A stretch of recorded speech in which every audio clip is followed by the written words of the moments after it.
For the News and Observer, I'm Dawn Vaughan, Capitol Bureau Chief and host of Under the Dome, and you're listening to our latest episode for the week of October 16th, 2023.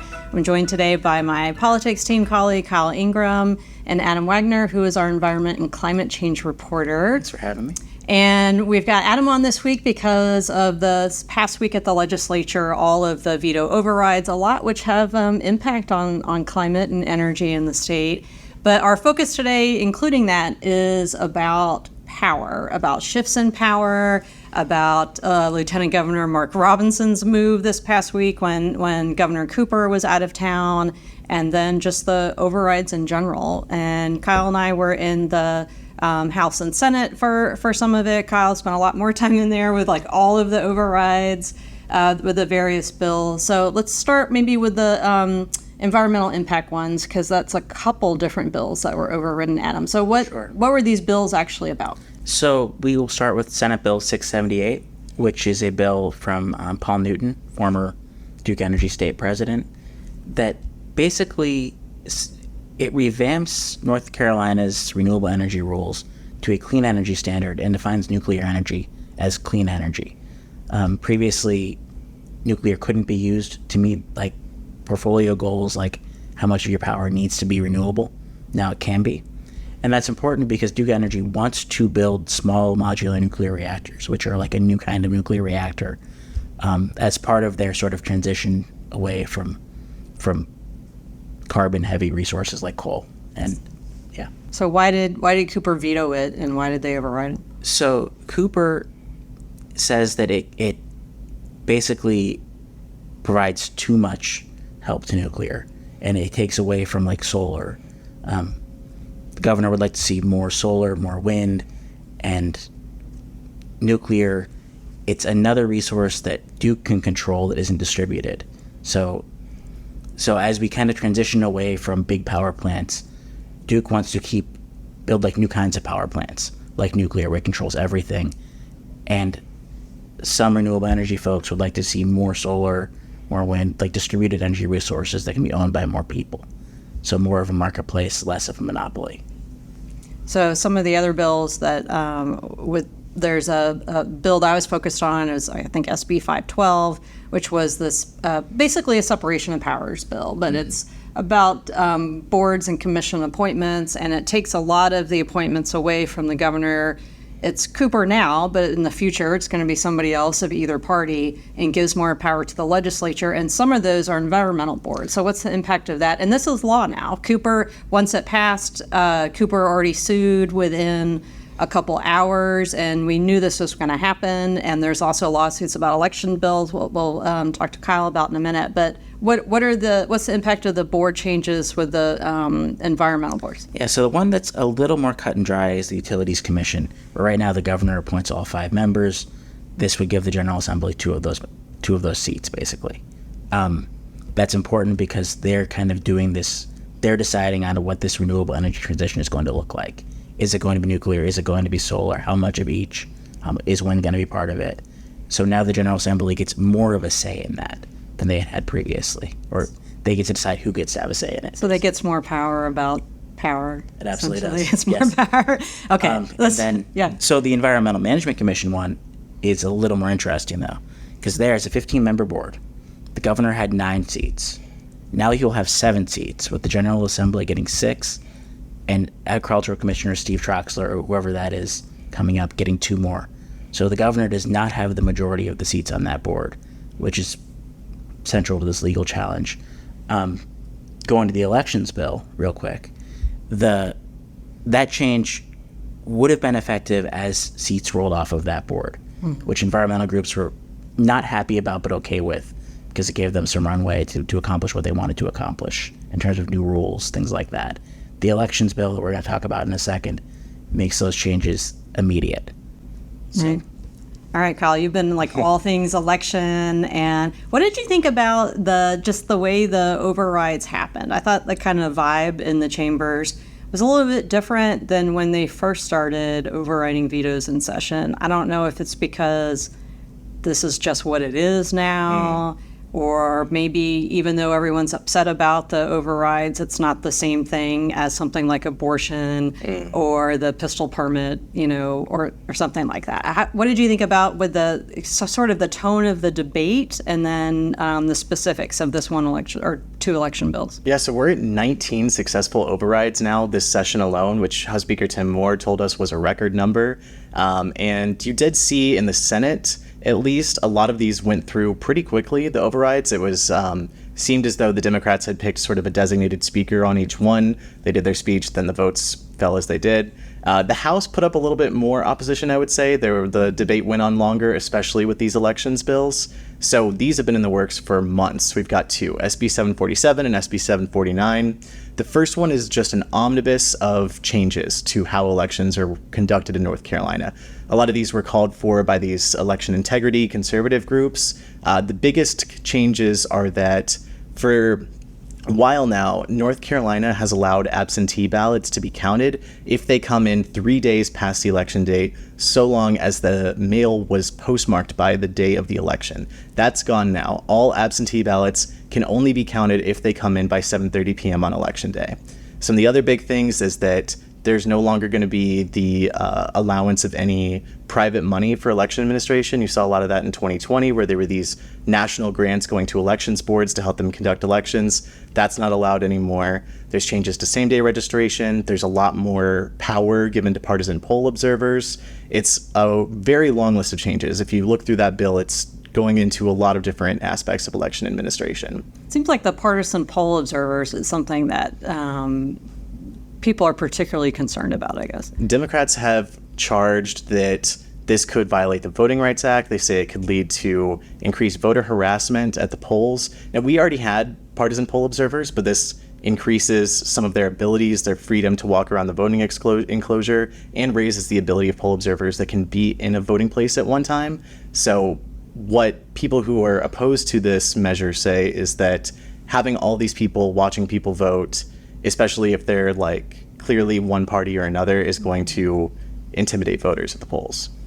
So 2024 is going to be, already pretty contentious election year with the presidential race. And then here in North Carolina, we have like every single member of the General Assembly is up for election. We have new maps that are coming for, we'll find out as people are listening to this. I don't think we'll have maps yet. It might be within a few days.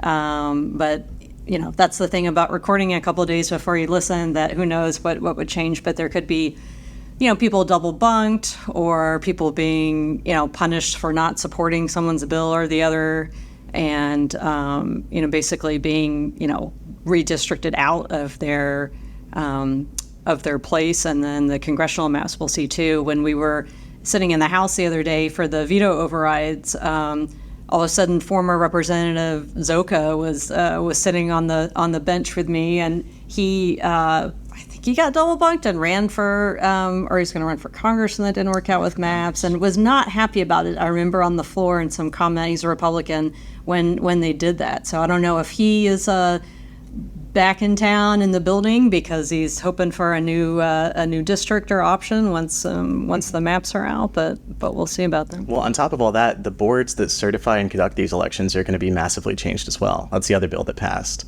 So we've got 100 counties in North Carolina, each has a county board of election, and we've got one state board of election overseeing all of that.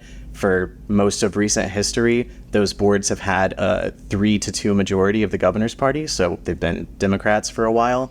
But the new bill that just went into effect is making all of those boards evenly split between Republicans and Democrats. So it's going to be 8 members on the state level, 4 Republicans, 4 Democrats, 4 members on the county level, 2 Democrats, 2 Republicans. And the concern that a lot of people have raised with that is what happens in a tie. And the legislation does not lay out a remedy for a tie, other than that if the state board can't pick an executive director within 30 days, the legislature gets to do it. That's an interesting factor. Yeah. Yes, right. All right, well, we're going to take a break. When we come back, we're going to talk about power in the executive mansion and how Democratic Governor Cooper's been out of town in Japan this past week, and Lieutenant Governor Mark Robinson, the GOP frontrunner in that primary for governor last year, used it to his advantage. So we'll be right back.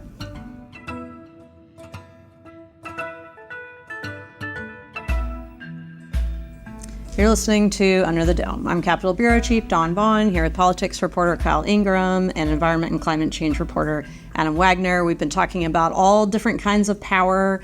And another power play this past week was from Lieutenant Governor Mark Robinson, who, according to the state constitution, if the governor is out of state, this was written a while ago, when you're out of state, like you went with like by horse and whatever. And so Cooper leaves the state a lot. He used to be head of DGA. And I remember asking him over a year or 2 years ago even, because he's a Democratic governor and as a Republican lieutenant governor, you know, what are you going to do when if Robinson wants to do something when you're gone? Because that's happened in other states and things have ended up in court. But anyway, Robinson hasn't tried to do anything as lieutenant governor until now.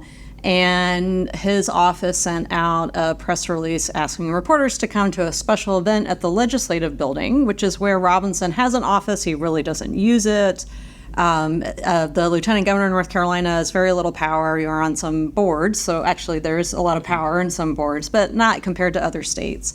And you preside over the Senate or vote in the case of a tie. So he held a presser in the auditorium at the legislative building. There was only one lawmaker there. It was Jake Johnson, Republican House member, and did not have other people there with him. And it was pretty short. It wasn't even 15 minutes long.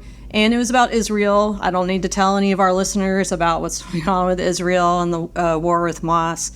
Everyone's aware of that. So Robinson wanted to have this solidarity with Israel thing and proclaim that. But he has also said a lot of anti-Semitic things in Facebook posts and comments before he was elected lieutenant governor. And after that, he said a lot of controversial things about other people. So he brought this up. So, of course, this is what we asked him about. So I'm going to play a clip from you from that where he addresses my question and others also ask questions about, you're saying this now, but here are all these things you used to say. So here's him answering that. There was never any anti-Semitism intended from those words. And there's never been any anti-Semitism within me. I've never been anti-Semitic. I've never had anything against the Jewish people. In fact, from a very early age, I've learned about the struggles that anti-Semitism has caused around the globe. And that's what causes me to stand firmly against it. And again, those Facebook posts that you were referring to that happened a number of years ago, we've already dealt with those things, moved past them. So that was the voice of Lieutenant Governor Mark Robinson taking questions from reporters about his solidarity with Israel in light of what he said before. So Robinson is running for governor, obviously. Mm-hmm. I think the presumptive front runner in the Republican race. How do his past remarks and how does this kind of new stance play into that 2024 race? I feel like a lot of it came up because when I was writing the story, I went to links to our previous coverage, and I don't know if we've reported all of his comments. It's almost like we've done, Robinson has said a lot of things about LGBTQ people and still does, including those past few months. And so we've written a lot about that, but the anti-Semitic comments came up when he was running for lieutenant governor and then not as much. So he brought this attention on himself. And of course, the media pressed him about it, but it also seems like it could be something that he tried to do to talk about it again and get it out there. And it was clearly for votes. Now, when he initially said, I'm going to do something as acting governor, there's potential alarm. Cooper's office was obviously alarmed and, put the statement out saying like, Cooper's governor, he's doing the state's business in Japan, he's, having all these phone calls, meetings and everything. But the Constitution does say you can be acting governor. But North Carolina's governor doesn't really have a lot of power, and it's got even less. And Republicans have changed it to like the overrides we were just talking about with appointment power, even less. And they're looking ahead to whether it's their party's nominee as Robinson or if it's State Treasurer Dale Folwell or former Congressman Mark Walker or if on the Democratic side, if it's Stein or his opponent, retired Justice Morgan, they're just consolidating power for themselves. So I don't know how the move is going to play out next year. I think it's going to be a lot of drama potentially to cover. So was this them testing the water at all on like, we're going to see if we do something when the governor's out of the state, what could this look like, or not so much? Yeah, Robinson didn't want to take any questions that weren't about Israel. So obviously, we had asked him about things that he had said in the past. But then I think at the end, somebody asked, well, were you going to do anything else? And he was like, well, no, I don't think so, or whatever. So it was pretty formal. If you've watched clips of Robinson or seen him in person, the type of speeches he gives, and then it was a different vibe where it was just very, and I think that's also the legislative building, and it's just a different scenario there. And it was kind of weird that it was at the legislative building because he's not a lawmaker unless he voted in a tie. The lieutenant governor is sort of that gray area of working over there, and we're not like other states where all three branches of government are in one building, because generally the governor only comes over for State of the State, and I can't think of another time. Maybe Cooper came once in the past 3 years when they were honoring somebody, or basketball team, maybe. I could be making that up. I don't know if he came for that or if it was just something. But it's just generally you don't come over to the legislative building because you're over in the executive mansion, or technically there's an office in the Capitol. Well, and to your point, Robinson doesn't even show up in the legislature. He really doesn't. I've gone to his office before, and there's just a little conference table in there, and he doesn't really preside. Senate Leader Berger is the one in charge of the Senate. I think we've only seen him preside once, even though he is president of the Senate as lieutenant governor. I've seen him a fair amount. Yeah.